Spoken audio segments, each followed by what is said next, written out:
সারা দেশে উদ্বেগজনক হারে বাড়ছে হাম আক্রান্ত রোগীর সংখ্যা। প্রায় সব জেলাতেই হাসপাতালে আইসোলেশন ওয়ার্ডের ধারণ ক্ষমতার চেয়েও বেশি রোগী ভর্তি রয়েছে। তাই মেঝে ও বারান্দাতেও চলছে চিকিৎসা। সীমিত জনবল দিয়ে রোগীদের চাপ সামাল দিতে হিমশিম খেতে হচ্ছে চিকিৎসকদের। সিলন টি রপ্তানিতে শীর্ষে। হাম দেশজুড়ে সন্তানদের বাবা মায়ের কাছে এখন এক আতঙ্কের নাম। হামের উপসর্গ নিয়ে প্রতিদিনই হাসপাতালে বাড়ছে রোগীদের ভিড়। শিশু ওয়ার্ডগুলোয় তিল ধারণের জায়গাটুকুও নেই। প্রতিটি শয্যায় হামের উপসর্গ নিয়ে কাতরাচ্ছে অবুঝ শিশুরা। সেই সাথে দুশ্চিন্তায় দিন কাটছে স্বজনদেরও।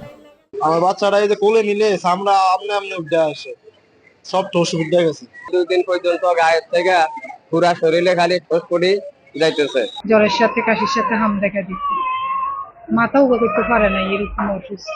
জ্বর, কাশ, এখন হাম হয়েছে।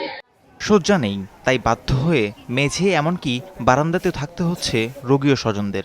সেখানেই চলছে তাদের চিকিৎসা। সরকারি হাসপাতালে বরাদ্দের ওষুধ অপ্রতুল হওয়ায় ভোগান্তি আরও বেড়েছে। বিছানায় বসার কোনো সিট খালি নাই, নিচে ফ্লোরে বসে বাচ্চার চিকিৎসা করাইতেছি। অধিকাংশ ওষুধই বাইরে থেকে কিনা।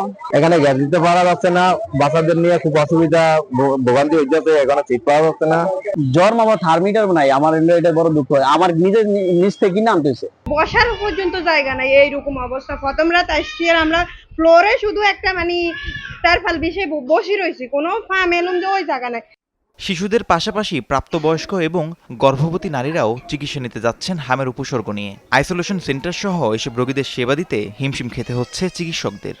যেখানে আমাদের মনে করেন নার্স দরকার প্রতি 5 জনের জন্য একজন, কিন্তু এখানে আমরা নার্স 4 জন। আমাদের সেই অনুযায়ী 120 জন পেশেন্টকে হ্যান্ডেল করতে লাগছে। আমাদের অবস্থা একেবারে খারাপ। আগে আমরা দেখতাম ওয়ার্ডে শুধু হামের বাচ্চারাই আসতো, কিন্তু সাথে হচ্ছে এখন গর্ভবতী মা এবং বয়স্ক মানুষরাও আক্রান্ত হচ্ছে। হামের প্রাদুর্ভাব ঠেকাতে এরই মধ্যে বিভিন্ন স্থানে শুরু হয়েছে বিশেষ টিকাদান কর্মসূচি। হামের চ্যালেঞ্জ মোকাবেলায় সকলকে সচেতন হতে বললেন চিকিৎসকরা। র্যাশ উঠার পরে কমপক্ষে 1 সপ্তাহ সে বাসায় থাকে, কারণ একটা রোগী কমপক্ষে 20 জনকে ছড়াবে।